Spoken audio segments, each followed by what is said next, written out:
frustrated with the lack of representation in our government.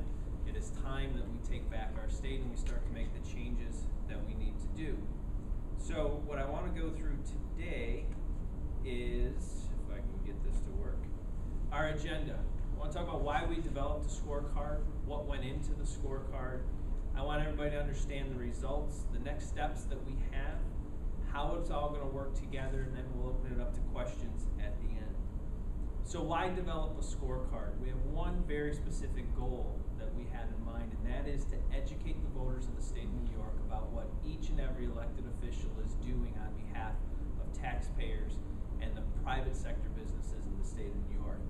It's our belief that an educated voter is our greatest weapon in our fight against government that doesn't want to represent the largest special interest group, and that is taxpayers. So we designed a tool that will help them understand exactly what's going on. What went into the scorecard? We tracked floor and committee votes for all 212 members of the legislature. We devised a system for quantifying those results. It's focused on issues that those that support Unshackle Upstate deem are most important to all of us.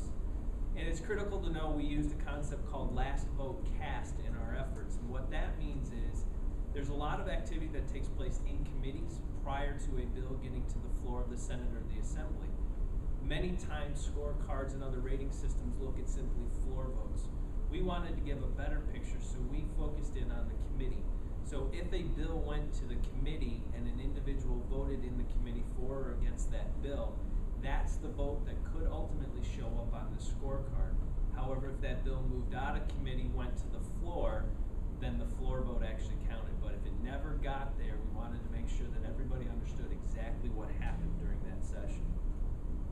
If you want to understand the results, we've got it graded on a 100-point scale, broken down into 4 areas. The first area is legislative votes, so you could get up to 60 points based on how you chose to vote on issues that Unshackle Upstate either supported or opposed. Second is the budget. We've been very clear, we cannot support increased spending, we cannot support budget bills that add taxes and fees and assessments to those of us that are already burdened in the state of New York. So you can get up to 25 points for voting as we thought you should on the budget. Sponsorship of legislation that we find positive.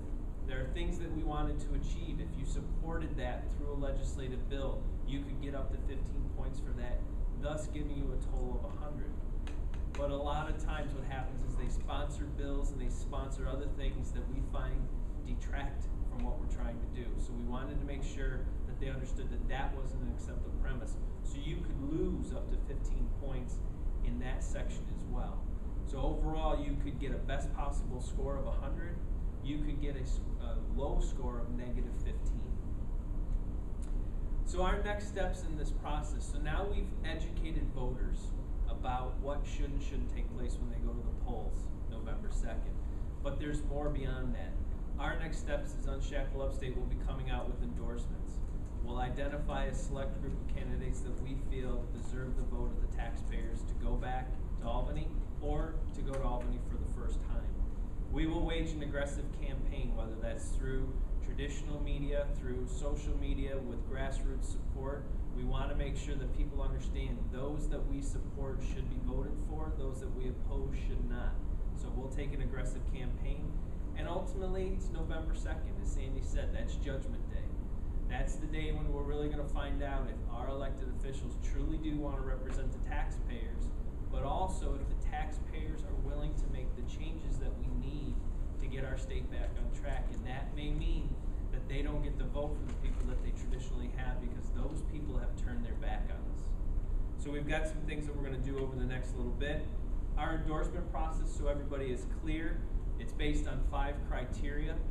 Scorecard is one piece of that. It's a big piece. Well, there's questionnaires that we're asking all incumbents and challengers to fill out. Again, those questionnaires are similar to what we see in the scorecard. They're similar to the memos that we track during the session. We will select candidates that we want to interview. Clearly, with 212 seats up for election, we couldn't interview all 424 potential people. We're going to be targeted. We're going to be strategic about what we do. We'll interview those candidates in the races we feel we want to invest our time and our energy. Those that have a history of supporting Unshackle Upstate. And local knowledge is critical to us. So what is it that is happening in the local community that we as Unshackle Upstate may not know, but is vital to what's going on? So that's a 5-point criteria that we're gonna have when we go out with our endorsement process. In order to be effective, we created our PAC. So earlier this year, we created UPAC, which is the Political Action Committee of Unshackle Upstate. This will be an active and integral part of our campaign as we look to advance our aggressive media campaign. And again, it's back to Judgment Day. What we need this year more than any other year is for each and every New Yorker to be engaged and be focused on the issues that are important. Every vote does count. We can't have apathy. We need people out at the polls pulling the lever for the right people. We simply can't blindly vote for the same people we have year after year, because we will continue to get the government we've had year after year. We want people to study our scorecards and our endorsements, and we want them to go to the polls and vote.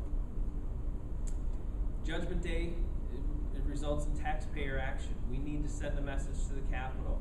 We are the largest special interest group in the state of New York, yet we're probably the most underrepresented. Elected officials work for the taxpayers. The taxpayers do not work for them. If they can't accept that paradigm, then they don't deserve to get the votes of the people in order to go back and represent us.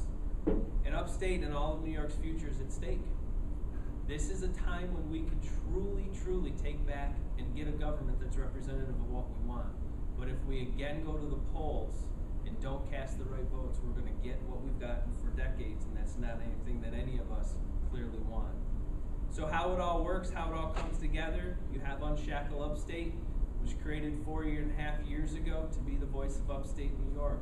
We've grown, we continue to grow, we continue to draw attention to the issues. We're creating our legislative scorecard to educate voters. Again, an educated voter is our best weapon against the government that doesn't seem to want to represent what we need. We created UPAC. If you're going to play politics in the state of New York, you have to have a PAC in order to do it. We have ours. We're going to utilize it. And ultimately, this is all about the vote. All right, if there's one message that comes out of this today, it is that we as New Yorkers have to exercise our right to vote. Get educated, understand what's going on, and get out to the polls on November 2nd. This is a sample of a scorecard so everybody can see how it works.